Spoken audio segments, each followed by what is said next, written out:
Hay un puñado de interesantes patologías congénitas llamados, en general, errores innatos del metabolismo, ¿no?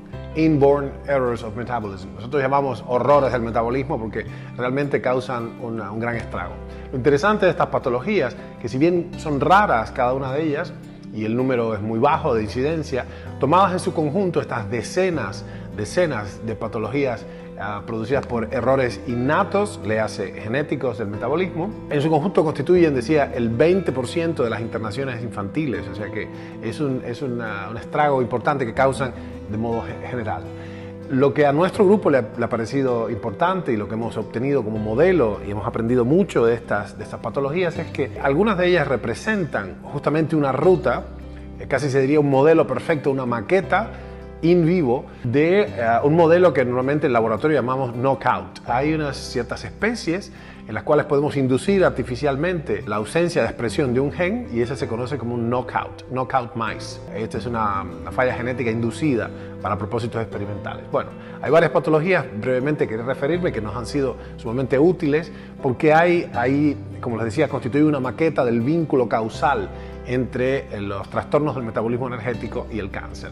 La primera de ellas, si bien no especialmente energética, pero es interesante, es la glucosuria congénita. Esto que he intentado pintar es una nefrona, obviamente es el aporte arterial. En el filtrado de la orina hay dos sectores.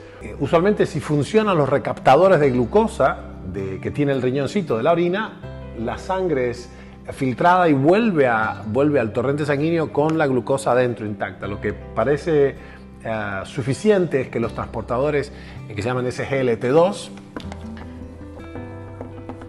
transportadores de glucosa ligados al sodio, hay 1 y 2, los uno están acá y los dos acá.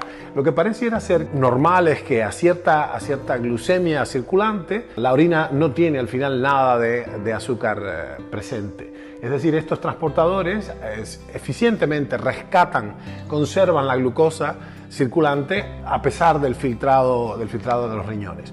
Lo que parece interesante es que obviamente nosotros estábamos pensando en inhibir estos recaptadores de glucosa para producirle una hipoglucemia crónica sostenida a los pacientes que tenían portadores de tumores sólidos, habida cuenta que la glucosa es un componente que aporta mucha materia, mucho carbono, mucha energía, etcétera, a los tumores, ¿no? Bien, lo interesante es que, ¿cuál era el modelo? Nosotros dijimos muchos años antes de que la FDA aprobara la dapagliflozina, el primero de esta clase de inhibidores selectivos de los SGLT2, de los recaptadores de glucosa en el riñón, nosotros estábamos pensando en hacerlo para otro propósito, no para la diabetes, sino para el propósito ya antedicho. Y lo interesante es que nuestro modelo fue, ok, ¿existe un error innato del metabolismo que ha noqueado los SGLT2 y 1? Sí, es la glucosuria congénita. ¿Y qué le pasaba a estas personas? Nada. Su orina era abundantemente dulce, tenían básicamente glucosa por orina y su cuerpo había hecho unas adaptaciones esencialmente digestivas y circulatorias, metabólicas por supuesto, para no tener un problema con eso. Así que eso nos dio un alivio. Nos dijimos a nosotros mismos, ok, si podemos inhibir farmacológicamente los recaptadores de glucosa en el túbulo renal, no habría un problema sistémico con el individuo. Bueno, este es un ejemplo clásico para nosotros. Ya nuestros médicos han dejado de usar, básicamente en la clínica, muy rara vez, 2 o 3% de los casos, siguen prescribiendo dapagliflozina como inhibidor de la recaptación de glucosa en los riñones, porque la glucosuria generada parece predisponer a los pacientes. Primero, no resuelve demasiado en el contexto de la terapia metabólica del cáncer, ahora sabemos, esto fue hace una década, 12 años de hecho. Y segundo, la glucosuria predispone a los pacientes a infecciones del tracto urinario, infecciones renales.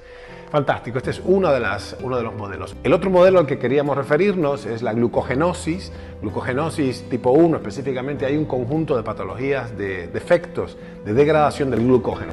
Es un polímero, como una especie de collar, es un polímero de glucosa que sirve como un reservorio de inmediato acceso para subir la glucosa en sangre. Es un buffer de compensación de la glucosa en sangre.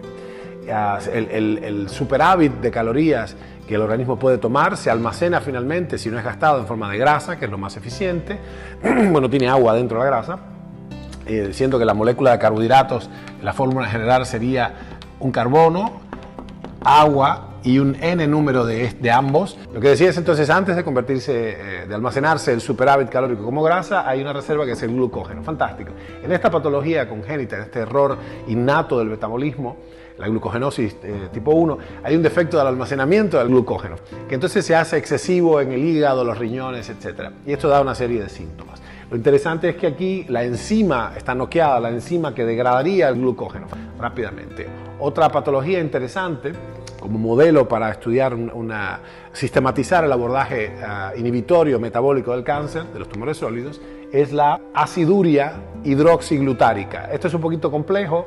En el ciclo de Krebs, que vamos a intentar pintar acá, en numerosas revoluciones, el ciclo de Krebs o ciclo del ácido tricarboxílico, que empieza acá con acetilcoenzima A. Un importante metabolito es el alfa-cetoglutarato. Bien, fantástico. Esto es que proviene de la degradación de la glutamina, entre otras cosas. Entiéndase que no es imprescindible que este ciclo sea continuo, simplemente le llamamos ciclo porque realmente tiene una circularidad, pero pueden entrar y salir numerosos metabolitos tal y como lo necesite la célula. Lo interesante es que la enzima, hay un metabolito de otra ruta para producir alfa-cetoglutarato, cuya enzima es inhibida, esto se llama 2-HG.